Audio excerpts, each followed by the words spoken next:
14 கிளைகள் துளிர்ச்சி வந்தாங்க. 14 கிளைகள்லையும் மீண்டும் துளிர். அதாவது எப்பொழுதுமே அந்த கீழ் இலை வந்து கரும்பச்சையாக மாறினதுக்கப்புறம் தான் மேலே துளிர் வரும்.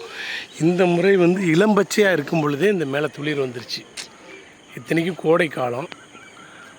ஆனால் என்ன காரணம்னா, தினசரி வந்து நான் அவங்கள்ட்ட அரை மணி நேரத்துக்கு மேலே ஸ்பெண்ட் பண்ணுறேன். அவங்கள்ட்ட பேச்சு, அவங்கள தடவி கொடுத்து இப்படி அவங்கள தடவி கொடுத்து எப்படி இருக்கீங்கன்னு விசாரிக்கிறதுனால இவங்களோட வளர்ச்சி வேகம் அதிகமாக இருக்குதுன்னு நினைக்கிறேன். பாருங்கள் எவ்வளோ மகிழ்ச்சியாக இருக்குது. அப்படியே துளிர் குளிர்ந்து சின்ன குழந்தை அப்படி குழந்தையாக வெளிவந்திருக்காங்க. அந்த துளிர் அப்படியே பாருங்கள், எல்லா இடத்துலையும் துளிராக இருக்கும்.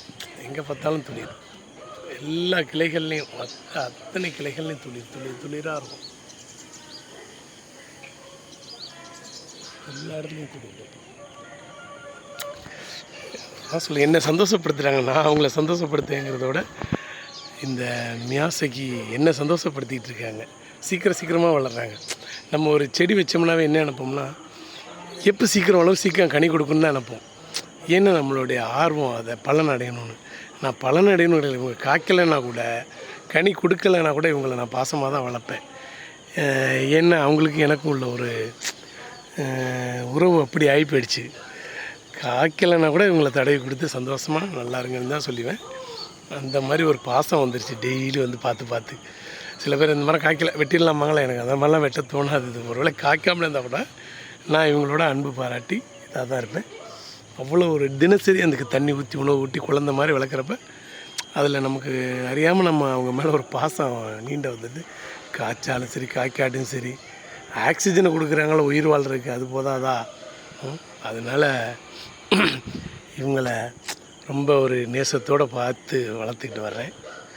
அங்கே ஒருத்தவங்க இருக்காங்க பாருங்க, அவங்க கேட்குறாங்க என்னை ஏன் பார்க்கல, அப்படி பார்த்துட்டு வந்துட்டு இருந்தாலும் இன்னிக்கிட்ட வரலையேன்னு கேட்குறாங்க. அதனால் இவங்கள்ட்ட இப்போ வந்திருக்கேன். இவங்களும் பார்த்திங்கன்னா அவங்களும் 14 கிளைகள் வந்திருக்காங்க. இவங்களும் ரெட் சித்துவா ரெட் சங்கராவனத்தில் இவங்களும் ஒரு 14 கிளைகளோடு தான் இருக்காங்க. 2 பேரும் சொல்லி வச்ச மாதிரி 14 கிளைகளோடு இருக்காங்க.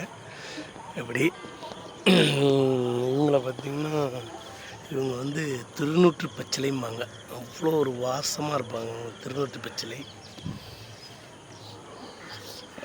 வாழை சும்மா அவங்களும் அப்படி தான் அசால்ட்டாக ஒரு கட்டையை கொண்டாந்து லேசாக மேலால் பதிச்சு வச்சேன். அது என்னென்னா ரொம்ப ஃபாஸ்ட்டாக வர்றாங்க. என்னென்னா வைக்கும்போதே நினச்சேன் நல்லா வளரணும், இலைகள் விட்டு இவங்க துளிர்த்து அப்படியே தலைத்து நிற்கும்போது பார்த்து ரசிக்கணும்னு நினச்சேன். எனக்கு பல மேலாடி மரலாம் போய் வளர தலைந்து நிற்கிறத பார்க்கல எனக்கு அந்த ரசிக்கிறதே போதுமானது. என் கண்களுக்கும் மனதிற்கும் அவ்வளோ மகிழ்ச்சியாக இருக்குது இவங்களை பார்க்கல.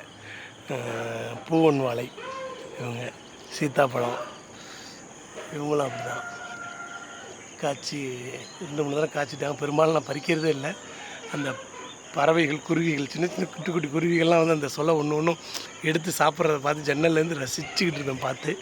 பெரும்பாலும் நான் பழத்தை சாப்பிடவே இல்லை. ஒரே ஒரு முறை மட்டும்தான் அப்படியே குருவி கொத்தாமல் இருந்துச்சேன்னு சொல்லி சாப்பிட்டேன்.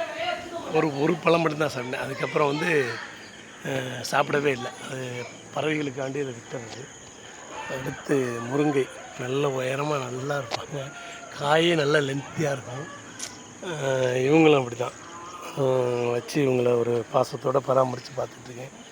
இங்கே வந்து இவங்க சீத்தா, இவங்களும் அப்படி தான். இவங்க ஒரு சின்ன கண்ணாக வர்றாங்க. இவங்களையும் அப்படி தான் பார்த்து ரசிச்சுக்கிட்டு இருக்கேன். எதையும் பறித்து சாப்பிட்ணுங்கிறது எண்ணம் கூட இல்லை. அவங்க நல்லா வளர்ந்து பசுமையாக இருந்தால் போதும்.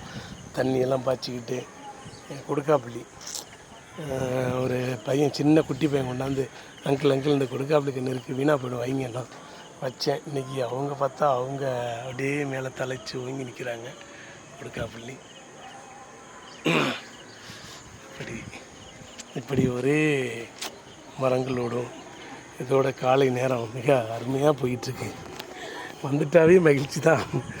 அவ்வளோ சந்தோஷமாக இருக்கும். எந்த சிந்தனைகளே இருக்காது இவங்களோட இருக்கிறது. அப்படி குரோட்டன்ஸ் அப்படி வெளில தூக்கி போட்டேன். அந்த குரோட்டன்ஸ் பார்த்திங்கன்னா அப்படியே அவங்க தலைஞ்சு நிற்கிறாங்க அழகாக. அவங்களும் அந்த குரோட்டன்ஸ் அப்படி தான் சும்மா இப்படி அங்கிட்டு தூக்கி அப்படி வச்சேன்னா, ஏன்னா அந்த கண் அழிஞ்சிடக்கூடாது அப்படிங்கிற அது ஒரு இடத்துல வந்து அந்த இடம் சுத்தம் பண்ணி வேறு செயல் செய்யும்போது அதோட இது ஆயிடக்கூடாதுன்னு சொல்லி வேறு ஒரு பக்கம் அங்கிட்டு தூக்கி அப்படி விடுவேன். அப்படி போடுவேன். அது அப்படியே முளைச்சிக்கும். ஏன்னா அந்த இடம் முளைக்கும்னு நினச்சே போடுவேன். இது மாதிரி தான் இந்த குரோட்டன்ஸ் எல்லாமே இங்கே பார்த்திங்கன்னா நிறையா இருக்கும் இந்த இடங்கள். நம்ம சுற்றி ஒரு கலர் கலர் பூக்களாக இருக்கும்போது அதை நம்ம மகிழ்ச்சி அடைய வைக்கிறது. அதுங்களுக்கும் ஒரு நீர் ஆதாரம் உள்ள இடத்துல நம்ம போடும்போது அதுங்களும் தன்னோட இனங்களை விருத்தி பண்ணி அப்படியே நல்லா ஆரோக்கியமாக இருக்குது. இதுதான் வாழ்க்கை என்று நினைக்கிறேன். எனக்கு இதுதான் ரொம்ப பிடிச்சிருக்கு, சந்தோஷமாகவும் இருக்குது. நன்றி, வணக்கம்.